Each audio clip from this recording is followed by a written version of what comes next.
Veia invicta, coração azul e branco. O teu sotaque é único, fruto bruto e franco. Sessões de grupo, sentimentos em bruto. Desde puto fizeram-nos crescer neste meio em absoluto. Nada dura para sempre e todo o corpo decai. E só o amor se perpetua através de quem não retrai.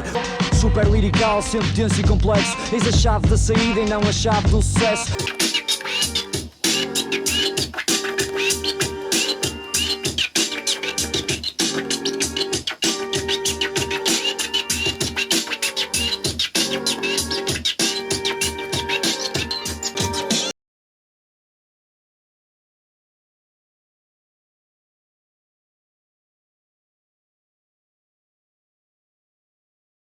Passando então para o corpo da entrevista, começava por te perguntar de que forma é que recordas a tua vivência urbana na infância e na adolescência. A minha vivência na infância e na adolescência foi passada na rua 14 de Outubro, ali na zona da Serra do Pilar, entre a rua 14 de Outubro e a rua Antero Quental, que é a rua da frente. A minha era considerada a rua de trás. Era uma zona em que grande parte dos casais tiveram filhos rapazes, ou seja, estamos a falar num universo de 20, 30 pessoas, quase todas da mesma idade, com diferença algumas de meses ou de um ano. Se havia tipo 3 raparigas era muito, o resto era tudo rapazes. Grande parte desses rapazes são pessoas que ainda hoje em dia fazem hip hop, nomeadamente nesse grupo de rapazes estava eu, o Ace, o Guz, o Julnaco, o B-Boy, o irmão dele, Ricardo. Éramos todos vizinhos, vivíamos ali naquele núcleo, muito antes de sonharmos que iríamos fazer hip hop, ou seja, foi malta que foi crescendo comigo. Era um grupo de rapazes, pai, de 20 e tal rapazes, pá, miúdos brincar na rua, jogar à bola, peão, carrinhos, sameira, berlindes, ou seja, foi uma infância muito aquilo que o pessoal hoje em dia chama old school, não é? Mas nenhum de nós tinha consolas para jogar ou computadores, foi uma coisa muito passada na rua, andávamos muito de skate, jogávamos muito à bola, e basicamente a minha infância é passada com essas pessoas, nessas aventuras de rua, digamos assim. Só mais na nossa fase da adolescência, quando nos estamos a tornar adolescentes, é que começam a aparecer ali os primeiros Spectrums e os Commodores e essas coisas, e mais tarde depois os Nintendos e Segas. Ou seja, grande parte da minha adolescência, infância e adolescência, é passada na rua entre desporto e brincadeira de miúdos. E como é que se despertou o teu interesse pela música? Existe alguma tradição na tua família? Neste caso, a minha mãe cantava o fado de forma amadora. O meu irmão é também músico, de música popular portuguesa, é guitarrista e vocalista, mas eu nunca fui muito ligado à música. Só na altura, pai, pelos meus 14 anos, que foi na altura que o meu pai faleceu, é que eu senti assim digamos, um chamamento para a música e para a cultura hip hop em si, porque senti alguma ligação com o facto de ser uma arte em que existe uma grande expressividade pessoal. E eu, como era um miúdo assim um pouco mais introspectivo, muito fechado em mim, vi no hip hop, neste caso, e na música, uma forma de canalizar aquilo que me ia no pensamento. E naturalmente sou apresentado ao hip hop através de alguns amigos. Comecei por fazer breakdance, depois conheço a produção e as rimas, quase tudo uma coisa atrás da outra, começou a despertar o interesse de produzir e escrever, e eu gradualmente fui deixando de dançar e começando a fazer música. E, e depois tudo o resto foi uma evolução natural. Eu tenho, quem me conhece sabe que eu sou muito de, quando mergulho numa coisa vou até ao fundo, então no hip hop não foi diferente, na música, e agarrei-me com unhas e dentes e pronto, ainda aqui estou passado este tempo todo. E no início, qual é que foi a receptividade por parte da tua família quanto à tua entrada na cena hip hop? Olha, assim, eu na altura residia com a minha mãe, ela ficou toda contente, primeiro porque ela dizia-me sempre que eu ia fazer música e eu nunca era muito ligado à música, por isso para ela acabou por ser uma surpresa agradável. E como já havia uma certa tradição na família, não é? Através do meu irmão também era músico, foi uma surpresa agradável e ela foi, desde o início, aquela pessoa que acreditava. Que dizia, "Pá, vais fazer uma coisa boa, vais ver e não sei o quê. Tu és muito dedicado, de certeza que isto vai dar frutos." Pá, eu nunca olhei para a coisa muito nessa perspectiva, não é? Mas ela já sabia que eu era muito obstinado em tudo o que fazia, então que eventualmente que aquilo ia resultar numa coisa séria. E naturalmente resultou, por isso sempre tive de certa forma o apoio da minha família. Passando agora para os teus projetos artísticos e musicais, ali em meados dos anos 90, quando se formaram os Dilema, quais é que eram os seus objetivos primários?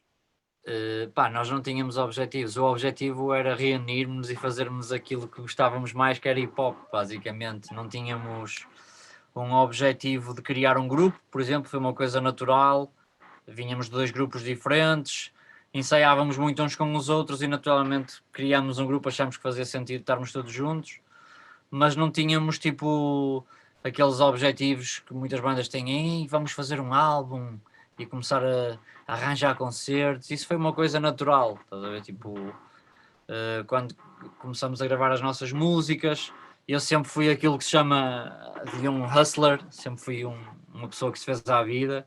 E quando começamos ali a fazer as primeiras músicas, decidimos, pá, temos aqui uma maquete fixe, vamos fazer umas cassetes e pá, vamos marcar uns concertos e vamos às casas e tentar arranjar concertos. Eu sempre fui muito disso, de me fazer à vida. E naturalmente uma coisa levou à outra, mas não foi algo que foi projetado, percebes, inicialmente, tipo, vamos fazer este projeto para ter este alcance. Não, foi uma coisa que essencialmente todos gostávamos de hip hop, havia pouca gente a fazer hip hop e nós ali todos juntos éramos felizes, basicamente a fazer aquilo, como os miúdos vão jogar a bola, nós íamos fazer hip hop, basicamente.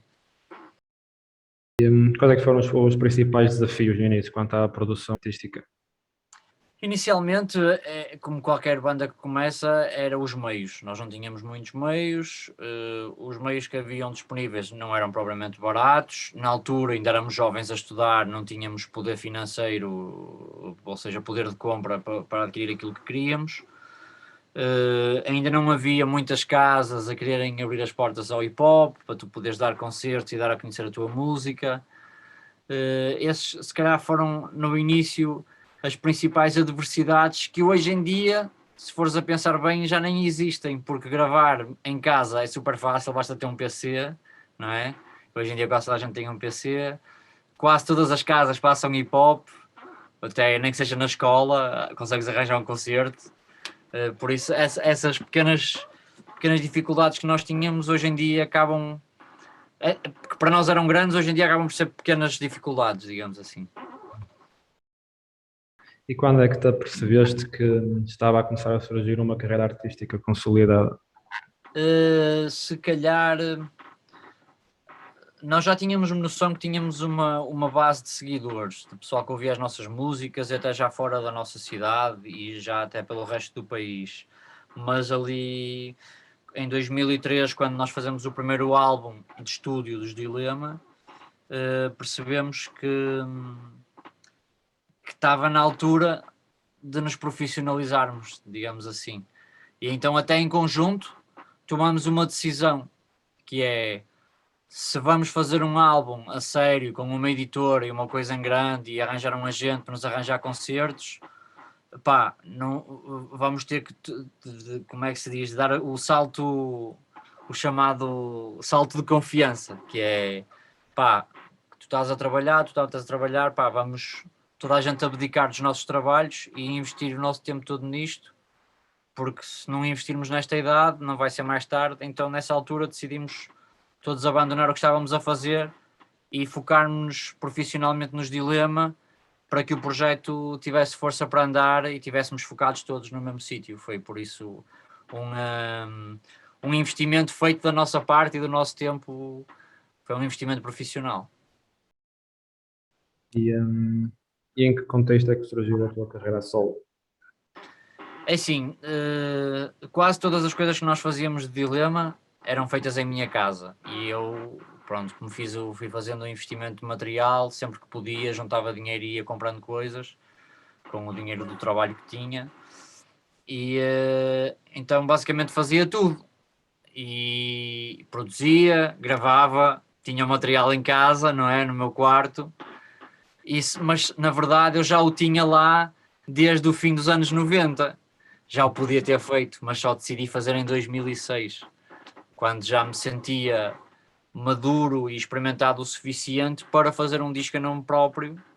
Então, pronto, decidi dar esse passo. Vou experimentar aqui uma coisa mais minha, não é? Tipo, porque o tipo de linguagem que eu tenho nos meus discos acaba por ser mais pessoal e mais íntima do que aquela que eu tenho nos álbuns de Dilema, que é uma coisa mais de equipa, em que eu sou só uma parte. O meu papel é fazer a minha parte.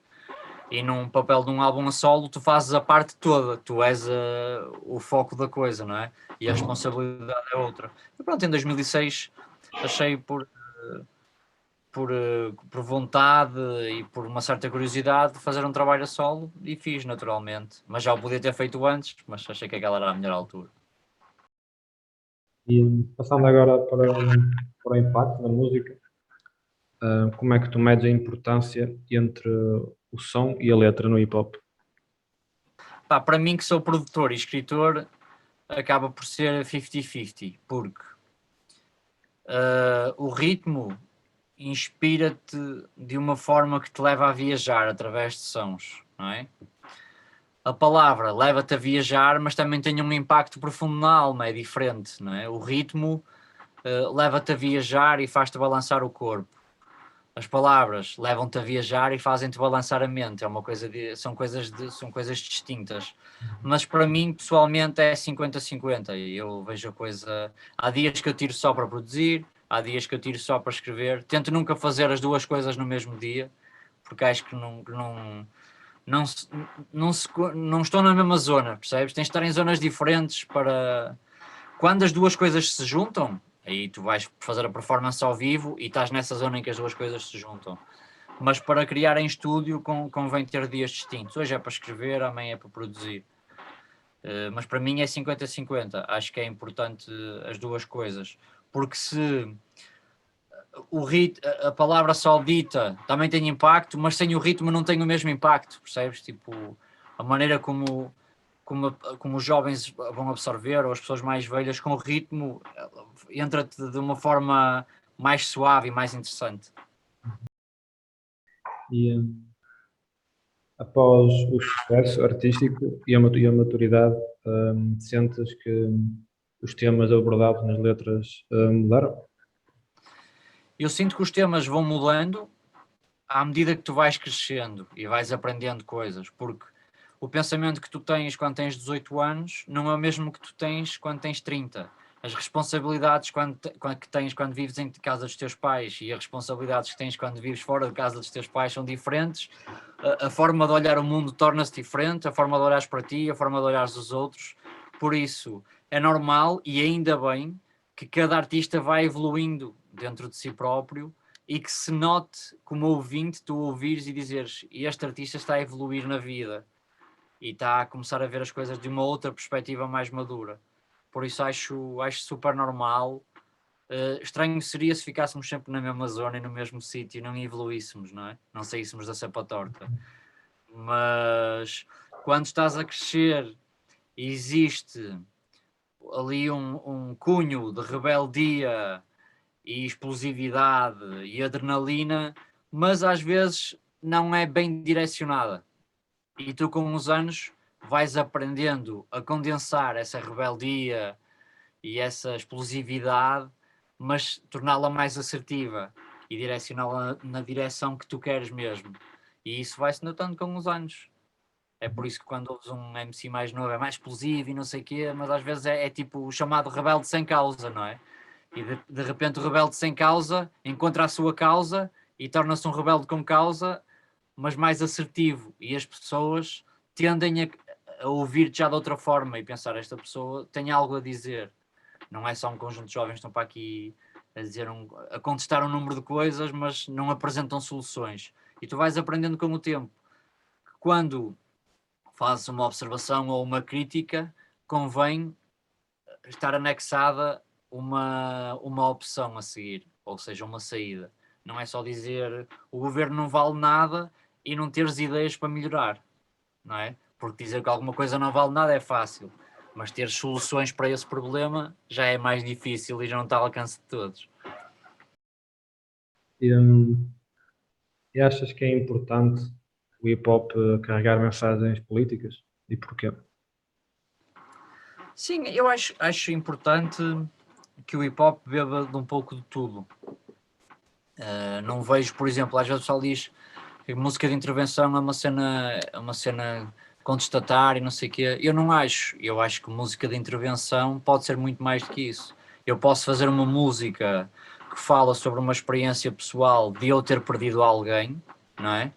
E isso ir intervencionar em ti, que possa estar a passar a mesma fase que eu, ou já teres passado, e está a haver aqui intervenção. Se calhar tu está a ajudar a aliviares um pouco essa dor, e isso para mim também é intervenção. Não é só para eu dizer que o governo deve vir mais à esquerda ou à direita de fazer isto e aquilo, que é intervenção. Isso é intervenção política. Depois há intervenção humana, há intervenção sobre a natureza, há intervenção sobre os animais. Existe aqui um campo muito, muito amplo do que é intervenção. E para mim, intervenção é tudo aquilo que leva a pessoa a pensar, ou que leva a pessoa a sentir. Para mim isso é intervenção. Acho que essa é a intervenção mais importante, é essa, aquela que é mais ampla e pode ir desde a política à intervenção na alma, à intervenção mental, à intervenção intelectual, à intervenção na sociedade de múltiplas formas, não só políticas. Destacas algum momento, alguma história em que te sentiste realizado quanto à tua influência social enquanto artista? Pá, isso quase que acontece em todos os concertos, quando as pessoas vêm ter contigo e te dizem que a tua música ajudou a passar uma certa fase, ou que mudou o paradigma da vida deles por alguma razão, ou porque estavam a atravessar uma fase menos boa e ouviram aquela música, lá está a teleintervenção que acontece de forma natural. Isso é quase um prémio, pelo menos para mim e para todos os músicos que escrevem. Acho que esse é o maior prémio, quando alguém vem e diz que tu mudaste a vida dele de alguma forma, mesmo não conhecendo aquela pessoa. Esse é o maior prémio que tu podes ter. Isso é a maior gratificação de todas. Pensas que o hip hop atualmente tem o devido reconhecimento no panorama musical? Sim, sem dúvida. Algumas pessoas ainda veem o hip hop como uma coisa de adolescentes e não sei o quê, mas depois também esquecem-se que há pessoas como nós, não é, da nossa idade, que têm filhos, famílias formadas e vidas normais e que gostam de hip hop e fazem hip hop e dão concertos para milhares de pessoas. Às vezes o pessoal diz, não sei o que, as coisas da moda, o hip hop já não é uma coisa que é moda, porque o hip hop está aqui desde o fim dos 80 e início dos 90, estamos em 2021, não vamos dizer que isto é moda, não é? Tipo, porque entretanto daqui a bocado passaram 40 anos e esta moda de 40 anos tem uma longevidade incrível, por isso, e acho que o hip hop ganhou com o devido, como é que se diz, mérito, o seu espaço na sociedade, seja o espaço musical ou o espaço de intervenção da arte urbana e o espaço da dança. Todos nós ganhamos espaço com mérito devido. Foi uma batalha de muitos anos e acho que finalmente está entranhado na sociedade. Avançamos então aqui para a última parte da entrevista. Perguntava-te de que forma é que o hip hop moldou ou mudou a tua vida e porquê? Eu costumo dizer que o hip hop, como entrou na minha vida na altura que perdi o meu pai, acabou por ser o hip hop. Eu, através do hip hop, tive vários pais. Foi a minha figura paternal. Todas estas referências que te dei como MCs serviram quase como o pai que eu não tive na minha adolescência. E graças a essas boas referências, eu acabei por me desenvolver para a idade adulta com boas referências e seguir um bom caminho. Podia ter seguido outras referências e ter seguido outro caminho, mas graças a Deus aquelas que eu escolhi para mim foram boas E esse foi o peso que o hip hop teve na minha vida. Na verdade, foi como um pai para mim. E acho que não só para mim, acho que para muitos jovens que entram no hip hop, acaba por ser aquela figura paternal, porque tu às vezes não estás. Há muitos jovens que ignoram tipo cenas dos pais e os conselhos e acham que é tudo uma balela moral e não sei o quê, mas depois se calhar vão ouvir um MC qualquer que lhes diz exatamente a mesma coisa e levam e absorvem de uma forma mais suave, mas no fundo é a mesma coisa, não é? Tipo, mas pronto, não é o pai, é o MC não sei quanto que diz. E acho que o hip hop tem esse peso em muitos dos jovens na sociedade, quase como uma figura paternal. E qual é que é a tua opinião sobre, aqui numa pergunta de maior desenvolvimento, qual é que é a tua opinião sobre a evolução e o estado atual do hip hop?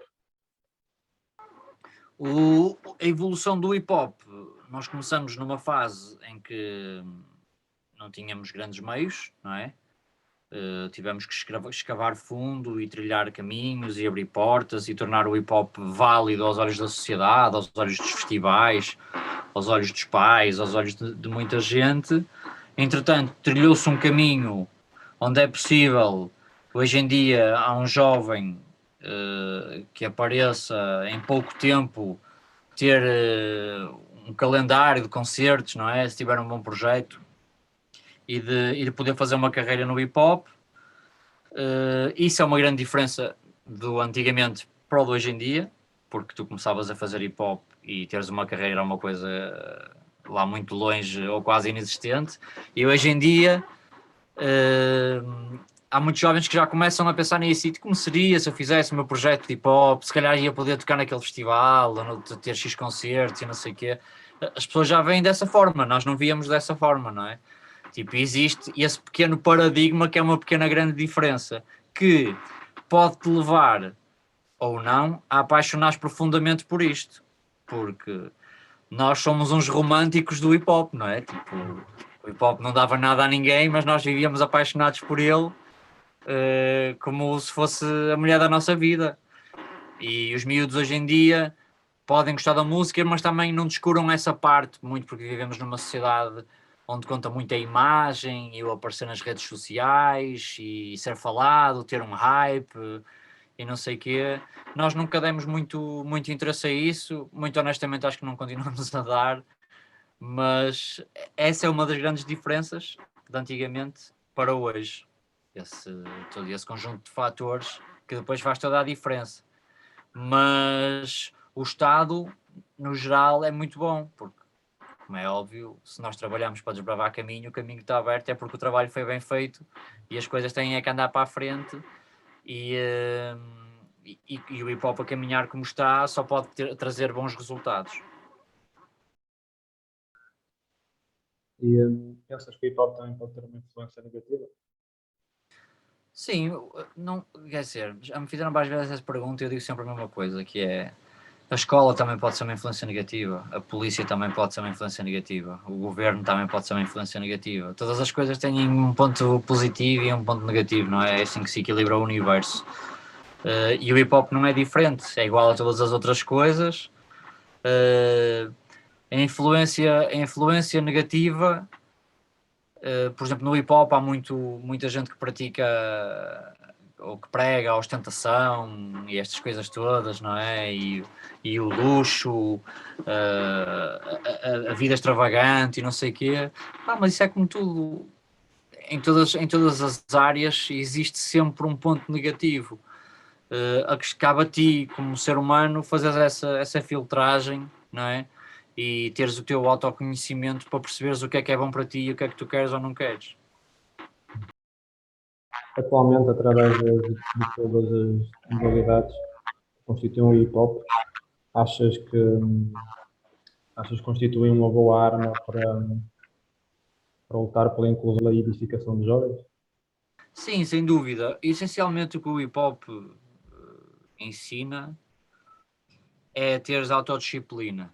Acho que isso é importante, porque para seres um bom MC tens que ter conhecimento, tens que pesquisar palavras, tens que pesquisar coisas novas para seres relevante, para seres um bom produtor, tens que passar muitas horas dedicado em frente aos instrumentos, a produzir, para seres um bom pintor tens que gastar muito dinheiro a comprar latas e pintar muitas vezes. Para dançar tens que gastar muitas horas. E tudo isso leva a que tu tenhas regras e disciplina.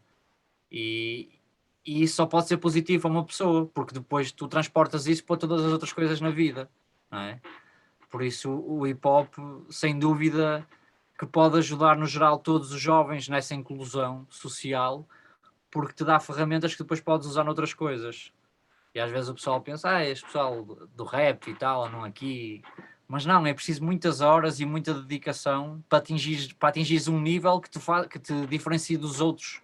Para te fazeres notar, tens que investir muito tempo da tua vida. Enquanto o pessoal, por exemplo, na minha adolescência, ia curtir para a noite, beber copos e não sei o quê, eu ficava em casa a produzir.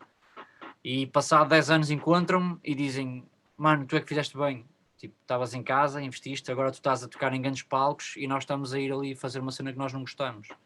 Percebes? Tipo, e eu acho que é isso, o hip hop tem de bom, é essa disciplina que incute nas pessoas e as regras. Já foste respondendo a tudo o que eu queria. Para terminar, então, pergunto-te o que é que guardas para o futuro, em termos pessoais e em termos de carreira artística. Olha, eu sou uma pessoa muito de impulsos, sou muito impulsivo e aberto.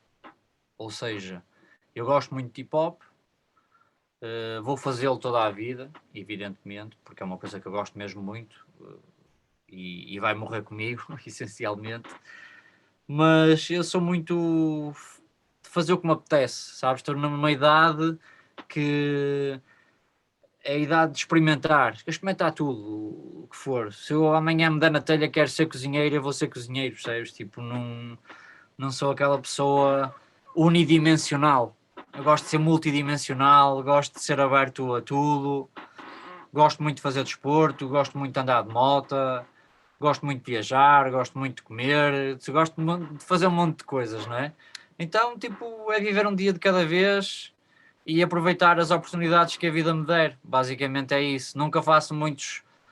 Como perdi muita gente na minha família já com os anos, não faço muitos projetos futuros. Vou vivendo o dia a dia e aproveitando sempre o momento. Se eu puder fazer alguma coisa agora, eu faço já. E assim sei que amanhã, se já não puder fazer, que já fiz alguma coisa por mim, não é? Já aproveitei. Carpe diem, como costuma dizer. E esse é o meu lema de vida, é um dia de cada vez e o que Deus trouxer é bem-vindo.